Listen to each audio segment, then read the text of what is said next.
Shadow Man, an action-adventure from the 90s. Developed by Acclaim, which was based on a comic book series by Valiant. 90s kids just like me probably grew up with this title and therefore were pretty excited when Nightdive Studios, the video game developer behind many great remasters such as the Turok series and the original Quake, decided to remaster this game, titled Shadow Man Remastered. Shadow Man Remastered is a title that keeps on giving and delivered content we have never seen before.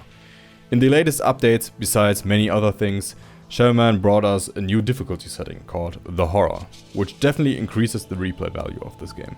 So today we are going to talk about The Horror, and I will provide some very important tips to unlock the new achievement, The Horror, I embrace it.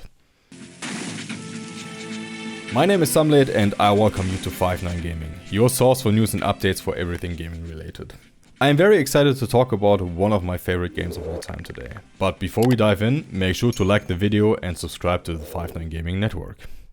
Now, I want to issue a spoiler warning for the game and make you aware that this video only applies to the version that came out in December 2022 on Xbox One, PS4 and Steam. At this time, the update on Switch isn't out yet, but I assume we don't have to wait too long.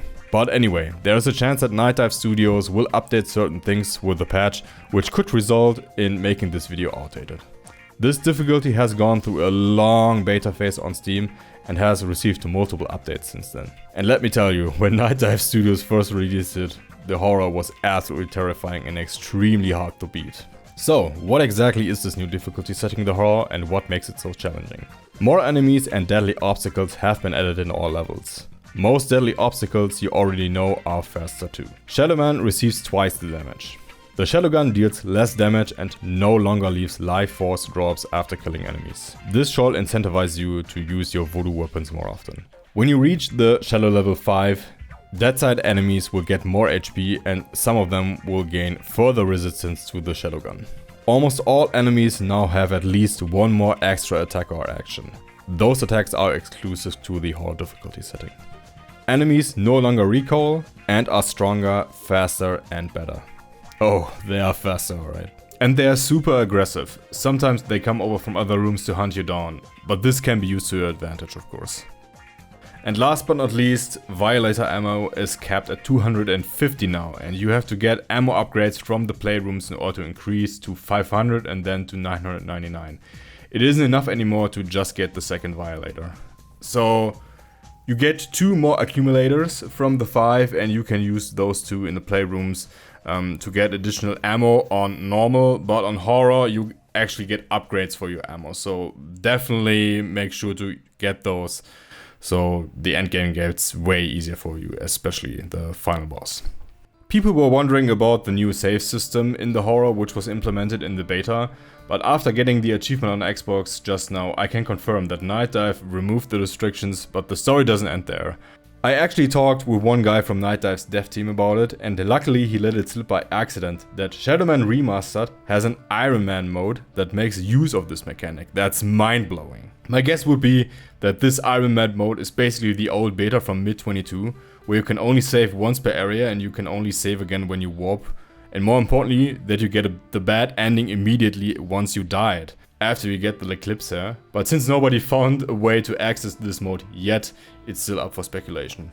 Now you might wonder yourself, why go through all the trouble just for this achievement? I am very happy to tell you that you unlock a New Game Plus mode after you successfully beat The Horror. But there's more to the story too. Stick until the end of this video to find out how to access it and how it works. Now that you have a basic idea what this new difficulty setting is all about, let's start with the tips I can give you. Number 1. Derust on normal difficulty. It's been a while since the last update for Shadow Man Remastered release, so I can imagine it's been a while since the last time you played the game. Therefore I recommend replaying the game on normal difficulty first to get a feel for everything again. Since the game isn't completely linear, you can use your playthrough on normal to route your Horror run. Of course you can jump into the Horror right away, but this way it will be way less stressful. Number 2. Play defensive. On normal difficulty you can pretty much rush through the entire game. Rush all of the enemies down and stay aggressive, but this doesn't work that well on the Horror since the enemies are much faster and you go down way easier. So stay patient and play defensive. Try to lame out all of the enemies as much as you can. That means take cover, shoot the enemy and take cover again if necessary. It might take longer to kill your enemies, but trust me, in the end it might just be faster this way. What good does it do when you die and you have to run all the way back to the enemies? You might want to spare your save for the harder parts in a level 2. You might also be able to trick the enemy AI. Watch this short clip of me facing Legion.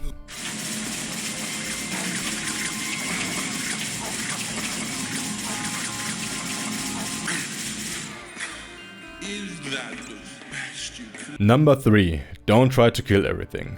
In order to finish the game on the horror, you only need 95 souls and all 5 retractors. That already means that you don't have to take down every single true form you encounter, unless you want to collect the light soul. But the seraphs that guard the retractors also don't have to be killed. The Seraph Queen in the experimentation rooms is the exception. She is one of the few bosses or boss-like monsters that have to be killed in order to progress. So more often than not, it might be smart to get an item and get the hell out of the room. Or just let yourself be killed in order to conserve ammo and maybe to save time if you need to get close to the teddy bear warp point. Because remember, if you use the teddy bear to warp to the same area, all enemies will respawn. If you just die, they won't. Number 4. Collect Cadeau. Every time you die, you will resurrect with 5 health. During the early beta phase, it was actually 3, but due to the fact you receive twice the damage, you want to increase your HP as much as possible. So make sure to collect as many Cadeau as you can, since you get 1 extra health point for every 100 Cadeau you offer in the Temple of Life. Use your playthrough on normal to memorize where the Cadeau are located. Number 5. Movement is key. As I already mentioned, the enemies are much faster on this difficulty setting. Therefore it will be hard to avoid taking damage, but you got the tools you need. Make sure to use all of your options to evade enemy attacks, such as jumping, rolling and strafing to left and right.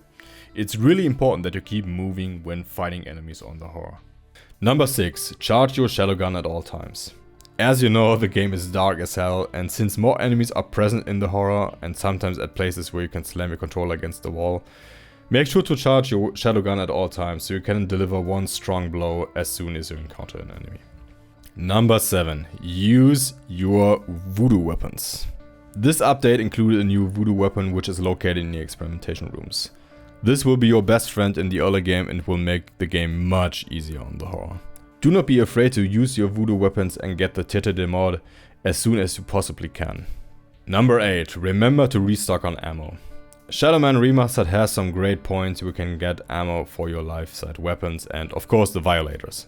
I personally can recommend the teddy bear warp point at Gardel prison where you fight Batrachian and the one in the experimentation rooms. But do not forget, warping basically revives all enemies, so definitely think about it before you warp recklessly. Number 9. Route your game. As I suggested earlier, you could use your playthrough on normal to route your game. As you know, the more souls you get, the stronger your shadow gun is, and it's very likely that you have a lot of HP later on. So what I did was to avoid the Seraph Queen in the experimentation rooms until I had to get the retractor, of course. That way I fought her with my violator and way more health. All of the members of the 5 were buffed immensely. Everyone, maybe except Batrachian and every Marks, has something special. Pike, for example, finally uses a helicopter which assists him, and when you fight Jack the Ripper, the corridors gets exceptionally dark. So get rid of Batrachian first and take on the others when you get stronger due to Dark Souls and Cadeau. I suggest to take on Pike next, since you will have all of the machine guns from Lifeside that were buffed in the latest update. They deal a ton of damage now. But do not forget to get Jack's journal first to shut on the engines after you beat the 5. And number 10. Stay in one level as much as you can. This is my last tip. Since warping or leaving an area completely respawns all the enemies, I suggest to stay in one level until you get all the souls, Cadeau and items you need. Maybe you need only 1 soul in the Temple of Fire to get to the next shadow level and you get all excited and warp somewhere else in order to progress. But before you warped, you could have gotten a Get upgrade or a few more souls. Now you have to fight all of the enemies again in order to get those things. Get your stuff done first and then warp somewhere else. Okay, those are the 10 tips I can give you to beat the horror, but I promised you some more input about New Game Plus. There are players in the community which beat the horror without dying. Thank you, quick save. And with all the collectibles. These players got a special code right at the end of the credits that can be used in the main menu to unlock New Game Plus. Luckily, you don't have to do all that to access New Game Plus, but you have to beat the horror at least. So blast the Asylum to hell on the horror and then input down, down, up, up, right, left, weapon wheel, inventory in the main menu. If you use the controller, use the D-pad. If you use a keyboard, use the arrow keys. New Adventure Plus will appear and you can start with all of the inventory and abilities you gathered during your horror run. After some talks with the Nightdive people, it became clear that there's a lot more to discover in Shadow Man Remastered. Have you found something? Let us know in the comment section. Alright, this is it. I am very happy about how Shadow Man Remastered turned out and I can't wait to get the achievement on console. I hope this guide helped you out, and please, if you got any questions, please leave a comment and we will be very happy to help you. Have fun on your trip in that side, and I'll see you next time.